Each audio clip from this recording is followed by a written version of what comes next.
நேயர்களுக்கு வணக்கம்.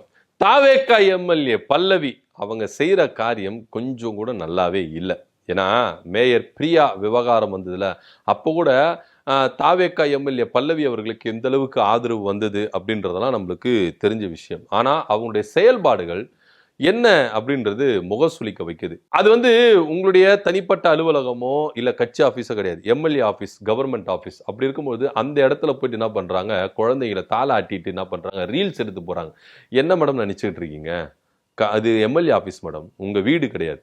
உங்களை கை குழந்தையோட உங்களை யாரையும் டியூட்டி செய்யுங்க அப்படின்னு சொல்லிட்டு யாரை விரும்பி கேட்கல. உங்களுக்கு ஒரு சிம்பத்தி கிரியேட் பண்ணணும், நீங்க மக்கள் மத்தியில நல்ல பேர் எடுக்கணும். நீங்க உங்களை மக்கள் பாருங்க, கை குழந்தையோட என்ன பண்றாங்க, தன்னுடைய ஆபீஸ்ல கூட கை குழந்தைய வச்சு இப்படி மக்களுக்காக உழைக்கிறாங்களே அப்படின்னு நீங்க தனிப்பட்ட விதத்துல பேர் வாங்கணும் அப்படின்றதுக்காகவே ஒரு எம்எல்ஏ ஆபீஸை அப்படி கொச்சப்படுத்த கூடாது அப்படின்னு தான் பார்க்கணும். சரி, ஓகே, அவங்க மக்கள் பணியில இவ்வளவு ஈடுபாடா இருக்கிறாங்க அப்படின்றது நம்ம வாழ்த்தி வரவேற்றாம் கூட ரீல்ஸ் போட்டு எதுக்குங்க இது இவ்வளவு பப்ளிசிட்டி? கேள்வி கேட்க தோணுதுல. நீங்க மேயர் பிரியா கூட எந்த அளவுக்கு முட்டி மோது நீங்க உங்க மேல எவ்வளவு பெரிய தப்பு இருக்குது அப்படி இப்படின்றதெல்லாம் இப்ப வெட்ட வெளிச்சமா தெரிஞ்சு போயிருச்சு. ஆனா தொடர்ச்சியா நம்ம கேட்ட மக்கள் ரொம்ப ரொம்ப பாசிட்டிவா எடுத்துக்கிறாங்க. நம்ம செய்யறது எல்லாமே மக்கள் கேள்வி கேட்க மாட்டேங்கிறாங்க, நமக்கு ரொம்ப பாசிட்டிவா இருக்கு, மக்கள் நம்ம எது சொன்னாலும் நம்புறாங்க, எது பண்ணாலும் நம்புறாங்க அப்படின்ற ஒரு மெத்தன போக்குல இருக்காதீங்க. இது எந்த அளவுக்கு ஒரு பெரிய தவறான காரியம் அப்படின்றத கொஞ்சம் யோசிச்சு பாருங்க எம்எல்ஏ மேடம் அப்படின்னு தான் நம்ம சொல்ல வேண்டிய ஒரு விஷயமா இருக்குது. இன்னொரு பக்கம் வாயை வச்சுக்கிட்டு சும்மா இருந்திருக்கணும் எம்எல்ஏ பல்லவி அவர்கள். என்ன சொல்லிட்டாங்க, தனியார் தொலைக்காட்சி நேர்காணல்ல, அங்கங்க கரண்ட் கட் ஆகுதுல, இதுக்கு திமுக தான் காரணம் அப்படின்னு சொல்லிட்டாங்க. இந்த தாவேகா காரங்களுக்கு என்ன சொல்றதுன்னு தெரியல. எதனா ஒரு தப்பு நடிச்சுன்னா திமுக தானா? ஏங்க, நீங்க தானங்க ஆட்சியிலே இருக்கிறீங்க. அந்த தப்புக்கு சரி செய்யறதுக்கு என்ன வழியை கிழிச்சிங்க அப்படின்னா அதுக்கு பதில் வரல. திமுக காரணம். முதலமைச்சரே அப்படி இருக்கிறாரு. சட்ட ஒழுங்கு பிரச்சனை சந்தி சிரிக்குதா சார், பெண்களுக்கு பாதுகாப்பு இல்லையா சார், இது மாதிரி குழந்தைகள் அவதிப்படுறாங்களே சார், என்ன சார் அப்படின்னா திமுக தாங்க காரணம். இதுக்கு முன்னாடி அவங்க என்ன பண்ணிட்டு போனாங்க, எல்லாத்தையும் அப்படியே வச்சுட்டு போயிட்டாங்க. அந்த போதைப் பொருட்கள் என்ன பண்ணிட்டாங்கன்னா அப்படியே பரப்பி வச்சுட்டு போயிட்டாங்க. இனிஷியலாவே அவங்க என்ன பண்ணல, அதை நடவடிக்கை எடுக்கல. இப்போ அதனால பெரிய பிரச்சனை இருக்கு. என்ன மாட்டி விட்டு அவங்க போயிட்டு என்ன பண்றாங்க, என்ன மாட்டி விடுறாங்க. வெக்கமா இல்லையா இந்த டிவிக காரங்களுக்கு? எதுக்கெத்தாலும் இதுக்கு முன்னாடி தான் திமுக சதின்னு சொன்னீங்க. ஆட்சி அதிகாரத்தை உங்க கையில கொடுத்துட்டோம், எல்லாமே உங்க கிட்ட இருக்குது. அப்படி இருந்தோம் இங்க திமுக தான் காரணம்.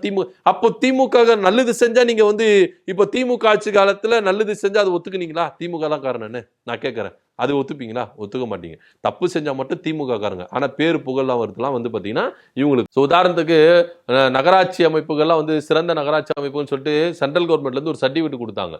உடனே புஷியானது என்ன பண்றாரு, போய் வாங்கிக்கிறாரு. சோ எந்த அளவுக்கு திமுக ஆட்சி காலத்துல நல்லது பண்ணதுதான். ஆனா பேர் வாங்குறது இவங்க. அப்ப சொன்னீங்களா இது திமுக காரணம்னு? சொல்ல மாட்டாங்க. அதே போல இந்த விளாத்திக்குளம் வழக்குல குற்றவாளிக்கு மரண தண்டனை கொடுத்தாங்கல்ல, அப்ப கூட அது திமுக ஆட்சி காலத்துல அப்போ அரசு வழக்கறிஞரா இருந்து என்ன பண்ண போராடி வெற்றி பெற்ற தீர்ப்பு. அப்ப போய் சொன்னீங்களா இது திமுக காரணம்னு சொல்லிட்டு? எல்லாத்தையும் வாங்கிக்கிறீங்களா? பேர் வந்தா பழிய வந்தா வாங்கிக்கோங்களேன்.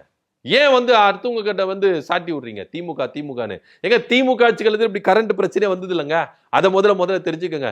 தாவேகா ஆட்சி எப்போ பொறுப்பேற்றதோ அப்பதுல இருந்தா இந்த கரண்ட் பிரச்சனை. மத்த இடங்களை விட்டுருங்க, பெரம்பூர் தொகுதி முதலமைச்சர் தொகுதி சந்தி சிரிக்குது. அவன் இறங்கி என்ன பண்றான், மறியல் போராட்டம் பண்றான், ரோட்டுக்கு போராடுறாங்க.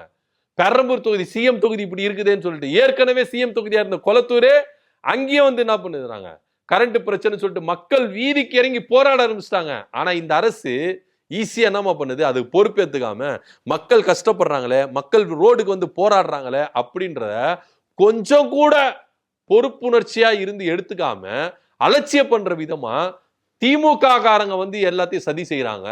அங்கங்க திமுக காரங்க கரண்ட் கட் பண்ணி விட்டு போயிடறாங்க, அது பண்ணி விட்டு போயிடறாங்க, இது பண்ணி விட்டு போயிடறாங்க. கொஞ்சம் கூட கூச்சமே இல்லாம எம்எல்ஏ பல்லவி அவர்கள் சொன்னாங்கல்ல, வந்தது கோவம் திமுக சரவணன் அட்வொகேட் அவர்களுக்கு.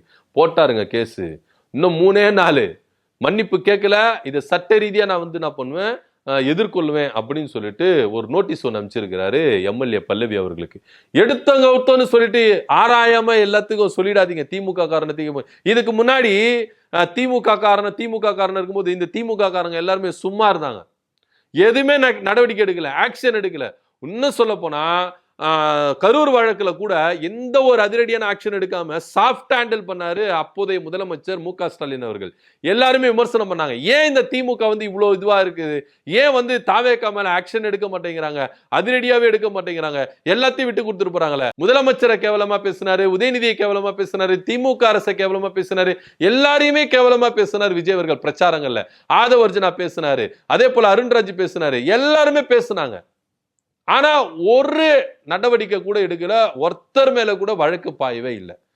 ஆனா இது மாதிரி விட்டதுதான் திமுகவுக்கு இன்னைக்கு வேணும் அப்படின்னு தான் எல்லாருமே சொன்னாங்க. அப்பவே நீங்க எதிர்த்து அரசியல் செஞ்சிருந்தீங்கன்னா இவங்க என்ன பண்ணிருக்கலாம், எந்த அளவுக்கு நீங்க வந்து என்ன பண்ணிருக்கலாம், ஒரு மேற்கொண்டிருக்கலாம். ஏன்னா இவங்க பொருட்டாவே எடுத்துக்கல, தாவேக்காவை பொருட்டாவே எடுத்துக்கல, அரசியல் எதிரியாவே நினைக்கல. ஆனா அவங்க நினைச்சாங்க, பேசி பேசி திமுக மேல பொய் குற்றச்சாட்டுகள், பொய் பரப்புரைகள் இப்படி சொல்லி சொல்லி சொல்லி சொல்லியே இன்னைக்கு என்ன பண்ணிருக்காங்க, கவிழ்த்து இருக்கிறாங்க. இப்பவும் சும்மா இருந்தீங்கன்னா வேலைக்கு ஆகாது அப்படின்னு தான் பொங்கி எழுந்திருக்கிறாரு அட்வொகேட் சரவணன் அவர்கள். போட்டாருங்க, நோட்டீஸ் போட்டாரு. இன்னும் 3 நாள் தானமா நீ மன்னிப்பு கேட்கணும், நீ சொன்னது தப்பு, எனக்கு ஆதாரப்பூர்வமா சொல்லு, எது இருந்தாலும் சரி. ஓகே, திமுக தப்புன்னு சொல்றியா, ப்ரூஃபை காட்டு, எனக்கு வந்து எவிடன்ஸ் காட்டு, எந்தெந்த தொகுதியில எந்தெந்த இடத்துல கரண்ட் போச்சு, எந்தெந்த திமுக காரன் வந்து கரண்ட்டை கட் பண்ணி விட்டான்னு சொல்லிட்டு எவிடன்ஸ் காட்டு, வீடியோ போட்டோ எதுனால காட்டு, அதுக்கப்புறம் நான் ஒத்துக்கிறேன்.